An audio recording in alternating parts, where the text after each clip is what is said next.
You ask Tiger to solve. This deals with linear equations with one unknown. The final result is x equals 63. Let's solve it step by step. Simplify the expression. Expand the parentheses. Simplify the arithmetic.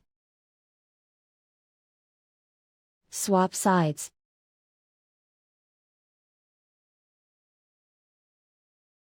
Group all constants on the right side of the equation. Add 108 to both sides. Simplify the arithmetic.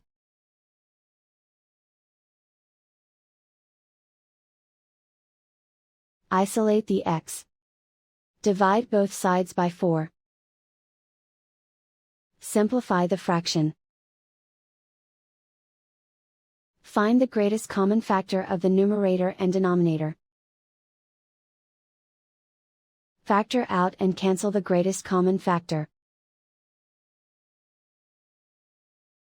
And so the final result is x equals 63.